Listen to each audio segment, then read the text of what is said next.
Welcome, you wonderful viewers, on this second show of the BHAARAT CCP-PLA. This is your host, Ankit Shah from Ahmedabad. Today, we will talk on the secrets of the Chinese army, a topic generally untouched by Indian media despite months of standoff with China. And today, we have a guest who is popular in geopolitics and defense analysis, someone who brought the fan culture in this domain, Abhijit Iyer-Mitra, with us. His views and candid talk with humor and truth element is a lethal combination which makes it for a comprehensive analysis. Abhijit, welcome to the show. Thank you, Ankit. Yeah. Thanks for having me on. So it's a pleasure to have you. So we start with the Doklam episode first. So it was the first India-China engagement at the Tri-Junction. And the way I looked at it as Jinping's, personal attempt to flaunt Doklam capture at the 19th Chinese Communist Party Congress, where he might have wished to showcase it as a major pointer, not to declare his successor. He anyways broke the norms of the party and did not declare his successor. They wrapped it up before the BRICS meeting in about 70 days. So Abhijit, what according to you were the objectives of Doklam and were they achieved? So, Doklam is a very, very curious case because it points to a lot of things that Xi Jinping has wanted to do and at the same time partially succeeded in, but also mostly failed in. So the first thing is Xi Jinping, for unknown reasons, has decided that Deng Xiaoping's policy of, carry a big stick but walk very softly is no longer going to be relevant to China. He wants to flex muscles. Now, the way Deng Xiaoping had envisioned this was that China should not start flexing its muscles till it became the paramount power. Not the competitor, the paramount power. Xi Jinping does not think so. He has started flexing muscles even when China is merely a middle-income economy that hasn't yet touched, just basically touched about 10,000 US dollars per capita. Number one, this is now confirmed because of an accretion of events. It's Doklam, what's happened in the South China Sea, what's happened in Galwan, and so on and so forth. This is now confirmed that this is the path of maximum conflict that China has chosen. Number one. Number two, there is the internal calculus in all of this, and this is where it is remarkably counterproductive. Now, a lot of the analysis thought that he was doing this in order to consolidate his position within the party. It turns out he didn't need any of this to consolidate his position within the party, because he today is the strongest leader the Chinese Communist Party has had since Mao Zedong, possibly more powerful than Deng Xiaoping himself. So, and Doklam specifically, when Doklam happened, I was in fact in Tibet, trying to surveil a lot of the infrastructure. It was a holiday that was pre-planned. So, it wasn't specifically to go and look at what was happening on the Chinese side. It was just sheer good luck that I was there during Doklam, literally about 100 kilometers away from where the entire thing was happening. And what was amusing was that back in Beijing, they were telling me that they didn't know what to do because the Indian reaction was so unexpected. They just expected it to go the way it always had, which was they'll slowly encroach, and then it's too late. There's nothing you can do about it. Salami slicing tactics. And that hadn't worked. India's pushback had been stronger than normal. So they were genuinely flummoxed about what to do. And what happens is, a few months later, there's the Wuhan summit, where India basically gives up everything that it got. So, what was gained by the Indian soldier on the heights of Doklam was given away by the Indian politician at the Wuhan summit. The Chinese don't understand that either. The third thing about the Chinese is they're very confused about Indian policy. They think we deliberately lie to them because for them, they have never seen a more pro-China pusillanimous arm of the Indian government than the MEA. they're like, very frequently in Beijing, they'll tell me, look, your foreign ministry defends us better than our foreign ministry defends us. Of course, nobody takes the Chinese foreign ministry seriously. The foreign minister, the foreign ministry are something of a joke in China, uh, because all the power there lies with the People's Liberation Army. On the other hand, they look at the Indian military and Indian defense, and they're like, dude, you're so hyper aggressive, you're actually scary, you perpetually want war with us, you perpetually want confrontation with us. So they think we are being duplicitous, that we're playing some kind of a Akshay Kumar Twinkle Khanna strategy when it comes to BJP, that husband will keep praising the government, wife will keep criticizing the government. So it's kind of like that with their whole setup out there. So it gets So very, if very. Abhijit, if you compare this with the LAC standoff, right, one of the lookout is that it could be one to deter India's action on Pakistan. They might have in their calculations, as the standoff started parallel with Zalmay Khalilzad's visit to Delhi, stressing on India's role in Afghan peace efforts, and maybe also to confirm the behavior of the Indian army after Doklam, that the forces are going to stand strong again. So the same General Jonki was involved with the standoff, LAC standoff. So how far Right. you feel that the So here's objectives the differ issue. here? They never keep Pakistan in the calculus. As far as Okay, they're concerned, Pakistan is meant to take all the diversionary action to protect China. China is not meant to lift a finger to protect Pakistan. Because the true. entire Chinese attitude towards alliances is that China does not do alliances. We give you nuclear weapons, we give you the ability to be a rogue actor in your neighborhood to bog down regional powers, but we True. do not come to your assistance. Don't even ask us for assistance. We'll at best give you some UN assistance. We will not give you military assistance. Which is why there is a strong belief, which I agree with, in the Indian strategic community, that if India and China go to war, Pakistan will enter that war. But if India and Pakistan go to war, China will not enter that war. Will not enter. Correct. Will not enter. Correct. Yeah. So there's been So a whole how hopeful are accumulation you of that events. no, how hopeful you are that this standoff might end with July 21 CCP anniversary? I mean, they would like to, I mean, before also they finished it off before the BRICS meeting. So they would like to end this with a positive note before the anniversary. They won't. This looking at things that they're trying to end this off before breaks, or they're trying to end this before the party conference, I believe is right now is not a valid way of gauging Chinese actions. Mhm. Simply because Xi Jinping has divorced his accountability to the party from what he does on the international stage.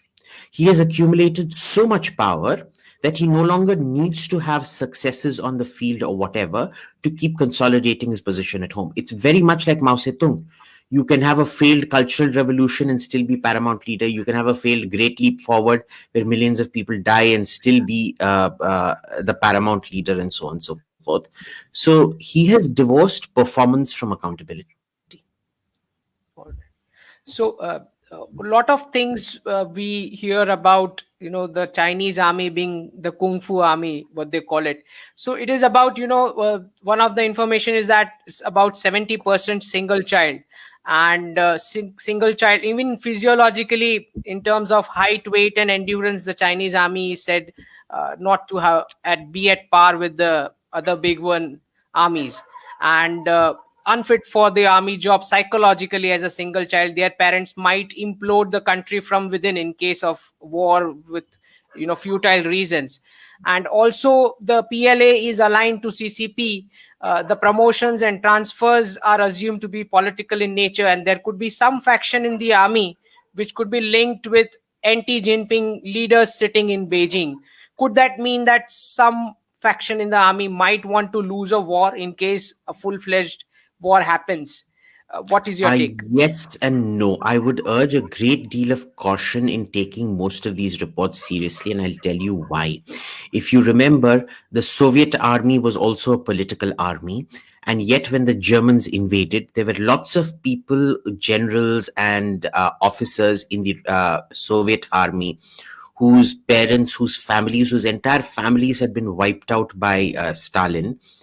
And yet they fought without rancor because they were protecting their motherland against a horrible enemy. So never confuse personal gripe against the leader with the national cause out there, which is very, very strong in China. Where you can criticize this is twofold. One is because of the one child policy that you mentioned. Yes, they have kind of turned slightly weakling, that they're very interested in protecting the one child that they have.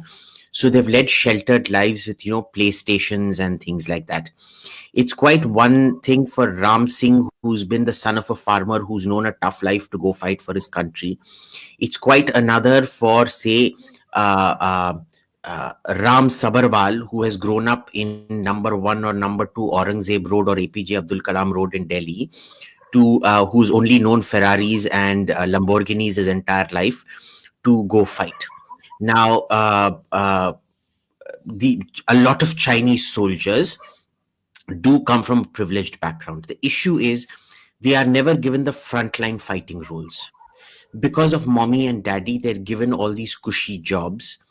Uh, their families invariably see to it that they don't have to do any of the high risk jobs. The high risk jobs are still given to the boys who come from the rural areas, the fighting areas, and things like that. So even that may be a slight wishful thinking. However, the one aspect that is important, that does affect their fighting abilities, has been the reorganization of the Chinese army that Xi Jinping has launched. Because the army will be the only threat to him, he has kept the military in a perpetual state of flux. He has been shifting commanders and troops and military regions left, right, and center. Today you can be in artillery, tomorrow you will be in the attack corps, day after tomorrow you'll be in the infantry corps and things like that. So people aren't allowed to build up their expertise in any one this thing. And that's particularly important because when you don't have military people who are specializing in a region or in a kind of warfare or in a branch or a silo of warfare, what happens is you've got a generalist army that isn't tuned to fighting. It's True. more like a parade army usually, number one. Number two, what has been happening is, and this is actually worrying for India, is that Xi Jinping has been focusing on air centrism. Now, all modern militaries see air power as the primary tool of war fighting.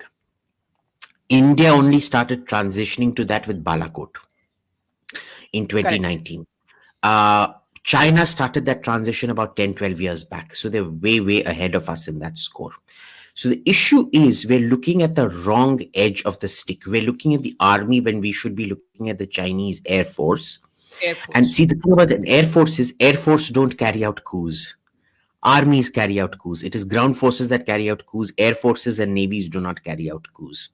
They mutiny, like you had the Bombay mutiny against the British in the last days of the British Raj, but they don't carry out coups. And this is why he has moved towards air centrism. And a Chinese air power is uh, a bit scary. Yes. Okay. So, do you think there is any way the PLA can get back, to allegiance towards the country instead of the party? Do you see any such possibility? Or the party is going to have a, predominant role for a considerable period of time? For them, party and country are interchangeable. They don't see this as being particularly different. So, for example, in the Korean War, Mao Zedong sent tens of thousands of kids to die. They lost what? Hundreds of thousands, millions maybe? And they died. Hmm. In Vietnam, Deng Xiaoping had no qualms about sending people to die. They died for their country. We still don't know how many people died in the coronavirus. And they managed to Yeah. suppress it quite well. You didn't see a rebellion break out for So that. the They're real able to numbers would suppress. never come out. Exactly. So it's not going to be an issue there. All right. So you must have seen, as Jaishankar telling yesterday, that the relations are at crossroads. In all seriousness, what could be the levels of military escalation scenarios you could see? The government of India has traditionally been very good at making speeches, not very good at carrying through with those speeches. Now, I was very impressed with Jaishankar's speech, unusually, because I've never been impressed with his speeches. I'm waiting to see how it translates on the ground. Remember, this is a foreign minister that didn't even mention China after Galwan happened. True. Right. So I'm waiting to see. I applaud the speech. I fear that not one thing is going to translate into action in the ground. They are not going to take any kind of coercive measures, hostile measures against China. They still can't make up their minds. It's Nehru repeat. After the But don't 1962 you war, think, you still Abhijit? didn't want an Don't alliance. you One think, second, let me Abhijit? finish. Uh, Let me finish. After the yeah. 1962 war, they still didn't want an alliance with America. After Hmm. Galwan, you're still confused about who the enemy is. So best of Correct. luck. Correct. So diplomacy is anyways not going to work with these guys. Do you see anyways, besides the military power? I really doubt if diplomacy alone is going to work with China. Diplomacy will not work with China.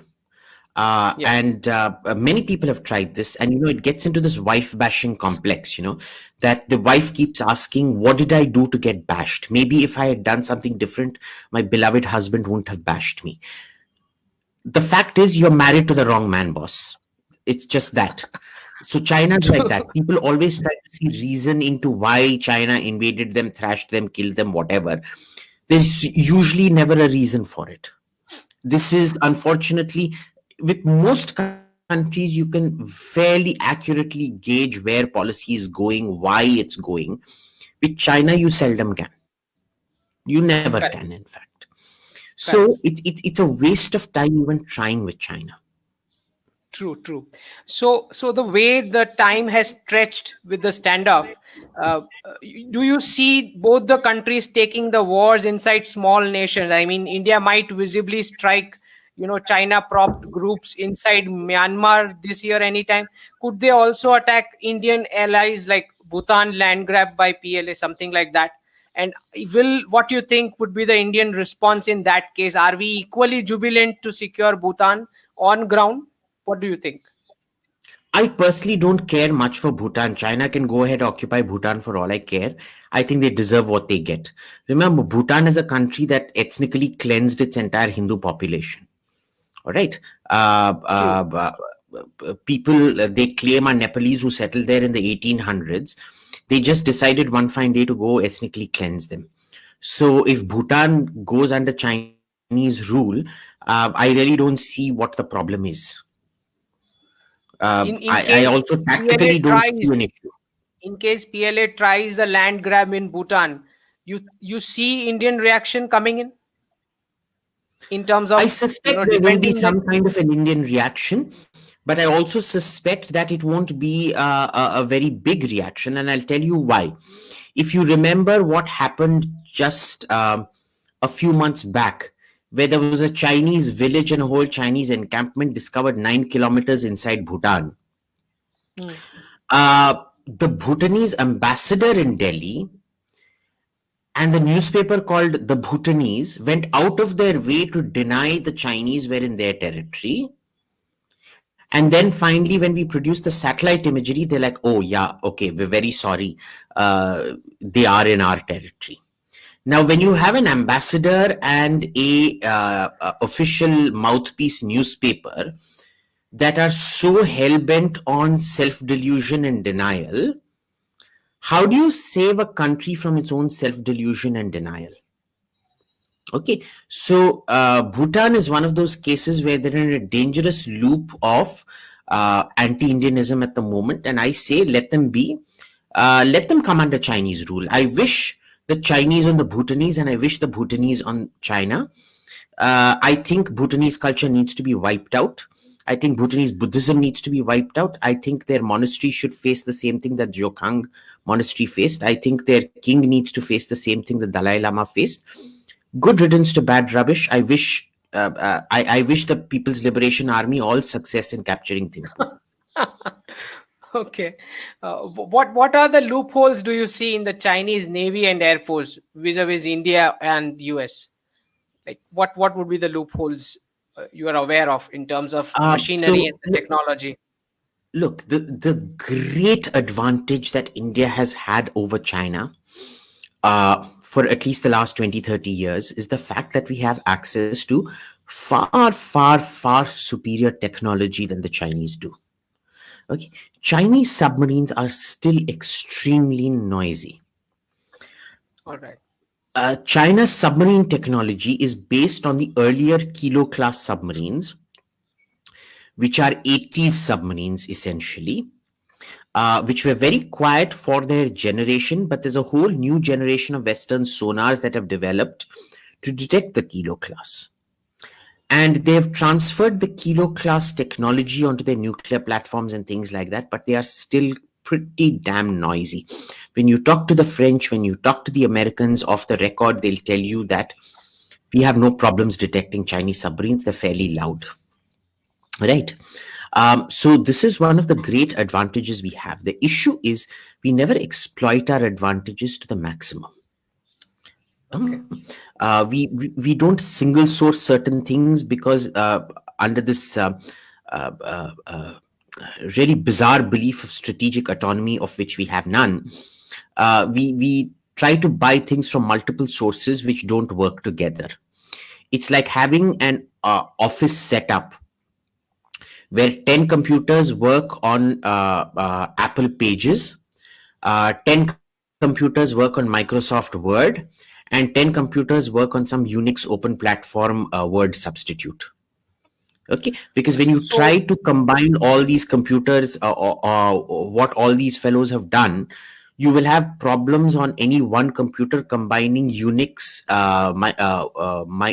Windows, and iOS software into one document. so It does adds the to time. Tejas order satisfy you in terms of, Let's come to if the we have, pages later. 1 minute. all right. So this is the issue with the Navy. With the Air Force, again, we see the exact same thing. China is fantastic at coming up with these stealthy exterior shapes, Okay. except that those stealthy exterior shapes are complete junk inside. China to date has yet to produce a functional engine. When Pakistan flies the JF-17, they are very clear they do not want a Chinese engine. A Western engine lasts something like 2000 hours, 2000 to 8000 hours. Hmm.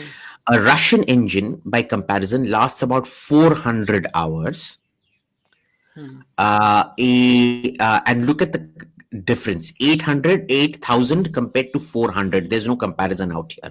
Even if you push that engine at full supersonic speed, 24/7 a day, it'll still last you about 2000 hours, which is still no comparison to 400 hours.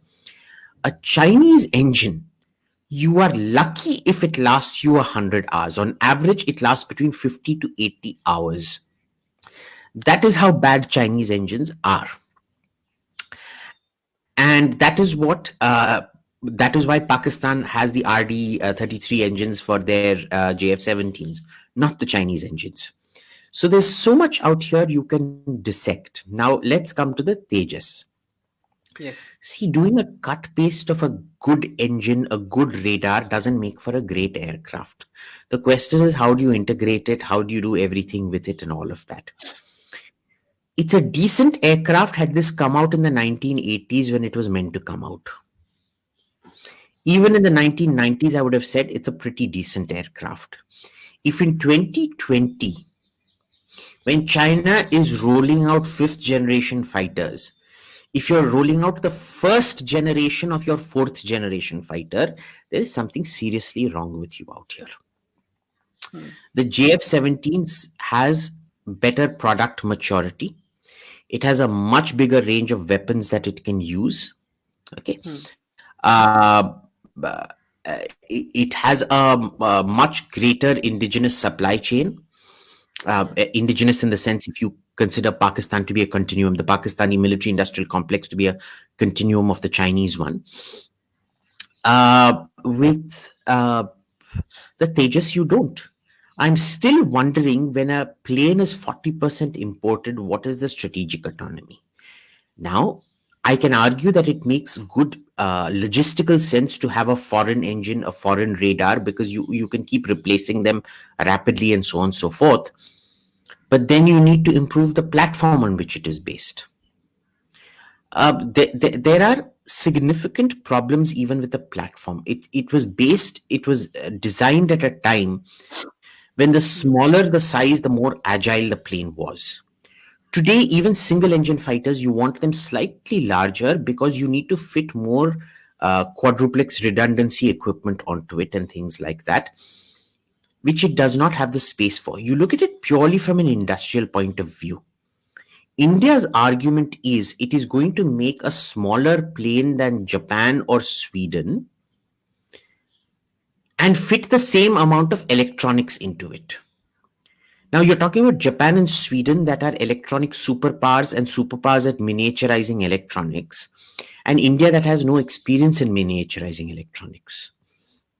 It's essentially like India today coming out and saying, we are going to produce something to beat the Mercedes Benz. So, but over a time, I mean, we should get some learning curve out of this. I mean, if you're making something, I mean, somewhere we have to start our own. Agreed. Issue Yeah. is, I would believe in learning curves if there had been accountability. Correct. Right now, there has been no accountability over the Tejas program ever. Learning comes with accountability. Learning comes with introspection. Learning comes with being very, very brutal about your own failings. When you are incapable of expressing your failings, when you are incapable of diagnosing what led to the failings, when you feel that admitting failure equals a loss of face, that becomes very problematic. True. So, say if you're proposing a sizable shift to a Western defense equipments from, say, Russia, I mean, there are many such proponents who argue this. So, my question is, how far you compare the trustworthiness quotient of West and tech transfer liberties offered by the West vis-a-vis Russia? With Russia, we have a completely different relationship. Russia trusts us with a lot of equipment. We can literally walk up to the Russians and ask them for anything, and they will see to it we get it in some form or the other, Correct. including the nuclear submarine, rocket technology. So when they didn't want to give us missile technology, they gave us other technologies instead, which then helped us over a period of 10, 12 years perfect our rocket technology and things like that, right? The Russians have been very generous in that sense. They've been very helpful in that sense. The issue is Russia itself is falling so far backwards in the manufacturing process. It's not even funny, right? Okay. You go look at Russian equipment. It's quite crude. It's basic economics, right? A country of 130 million people at $10,000 per capita, the same per capita income as China effectively. How does it compete with a dynamic market of over 1.1 billion people at an average of $43,000 per capita? Because remember, when we talk of the Westosphere, you're talking about America, Canada, the whole of NATO, Western Europe, the whole of NATO, so including parts of NATO, Eastern Europe as well, Japan, Israel, Australia, South Korea, which are all fused into a single market, which buy from each other, which are happy to use components from each other, sub-components from each other. You're looking at a market of 1.1 billion people. So basically 10 times the market size of Russia, with 4 times the income of Russia. So vastly greater economies of scale, vastly greater educational abilities, vastly greater R&D abilities. Ultimately these things matter. Resources Correct. talk. Of course, you can have one brilliant guy like Dhirubhai Ambani who comes from studying under a streetlight to become a corporate magnate and set up the Ambani group. But in 99% of the cases, that is the 0.00001% of cases. In the remaining 99.9999999% of cases, it is the son of a Mahindra, the son of a Tata, the son of a Ambani who will be the industrialist, not the son of Chunulal Chotimal from the streets of Ahmedabad. Correct, correct. But that has been true for the ancient India models of business where the family lead the stuff. Uh, Coming back, what is the trustworthiness quotient of the West? I mean, if we shift our buying over there and the tech transfer liberties, as you said that Russia would give more liberties to pick what we want, but what about the West? I mean, will are they willing to do equal amount of tech transfer, and how trustworthy are they? When we come to the West, remember, we always assume it's only America. It isn't. Hmm. You have a lot of things which you can get from America where they have legitimate concerns. So one of the reasons is, I know the American publicity machinery out here, Boeing and Lockheed Martin, will keep saying, yes, yes, Hmm. we're willing to transfer engine technology to you. We're Hmm. willing to give you F-35. But when you Hmm. actually go sit down at the Pentagon, they are crystal clear. They will not mince words. See, their PR is very different. And in private, they are extremely honest people. They will say, boss, if you think you are getting engine technology from us, I don't know what drugs you are shooting up. Your Correct. operational security is such a joke, and the political cooperation between our countries is not at the point where we A, feel comfortable sharing that technology with you, and B, because your operational security is such a joke, if we give the technology to you, we might as well be handing it over to the Chinese because all your operational security is compromised. They tell you that to your face. And it isn't even said Correct. in a diplomatic way, it is given to you extraordinarily bluntly within the first 2 minutes of the conversation. In So public, it is they will never upfront embarrass clear. you. It is So Joe upfront Biden clear. or Donald yeah. So Joe Biden and Donald Trump won't come here and say that on a public conference because they don't want to embarrass you. They understand diplomatic tact versus honesty in private. So Hmm. I've always found them extremely honest. They'll tell you what you need to do politically and in operational security terms to start getting that technology. Okay, this is number one. Number two, remember there are alternate sources of technology in the West that are where you can get technology without changing your political alignments that much. Israel is number one for subcomponents. For full blown components, you have Sweden and France. France, for a very long time, has been offering us a veto on demand. Hmm. You come into R, and because France is a middle power, they're like, look, we're not going to treat you like an inferior the way Russia or America treats you. You're our equal. We'll treat you as Hmm. an equal.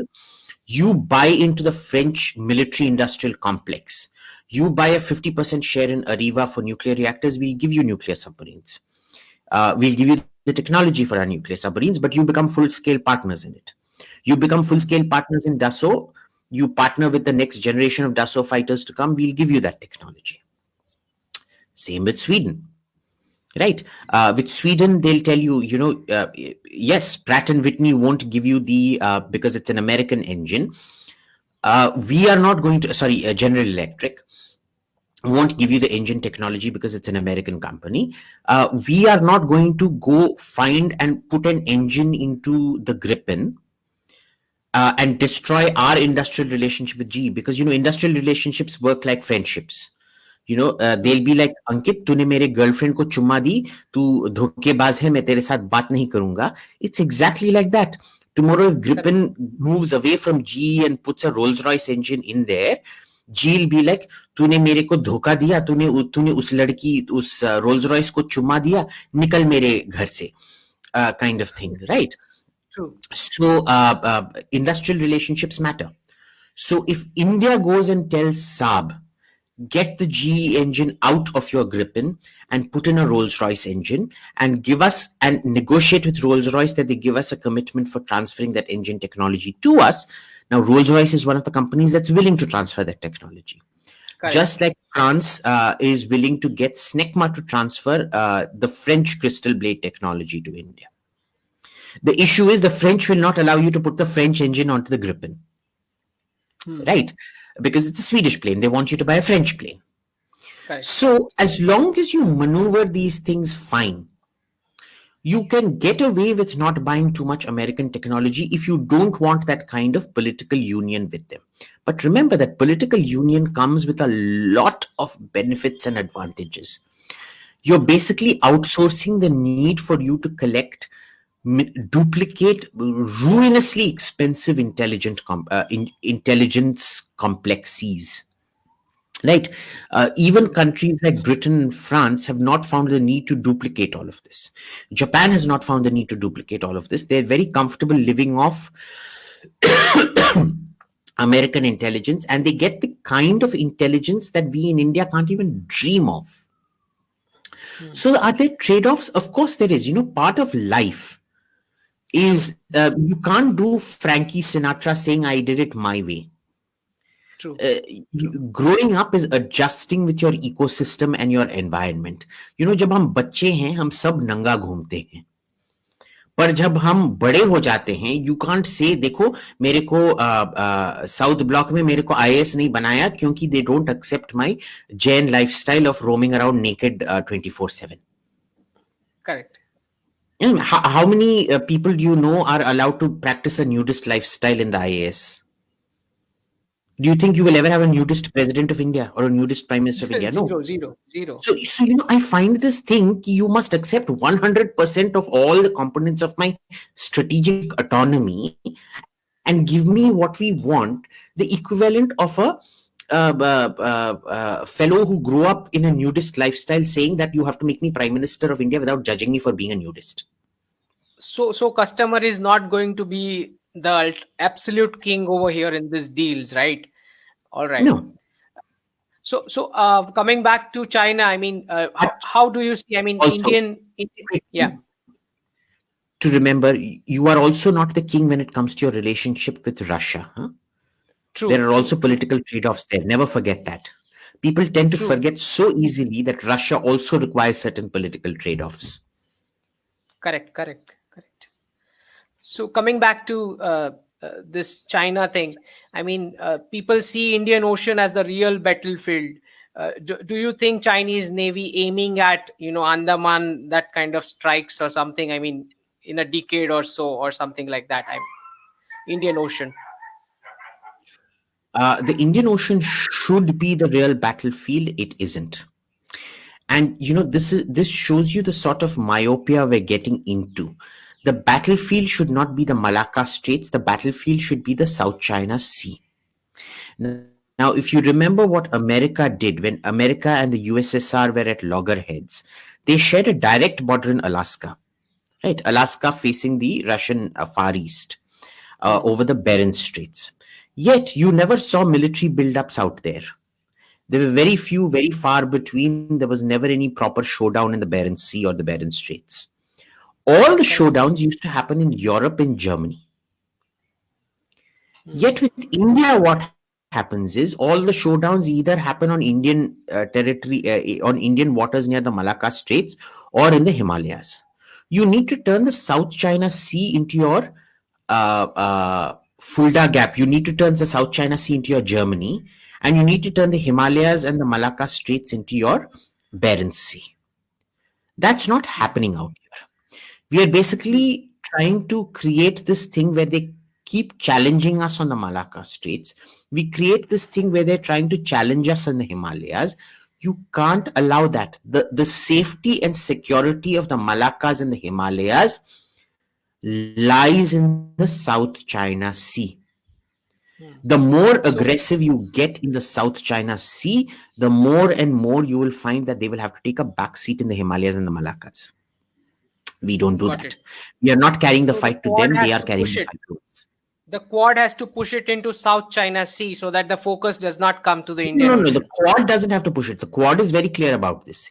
India has to push it. India is not pushing it. Okay, so India all alone has to go for it. No, no, no. India in consort with a lot of people, because remember, it's not just the Quad. The Singaporeans want us there. The Taiwanese want us there. The Vietnamese want us there. We are not listening to any of them. We are not engaging in South China Sea. Correct.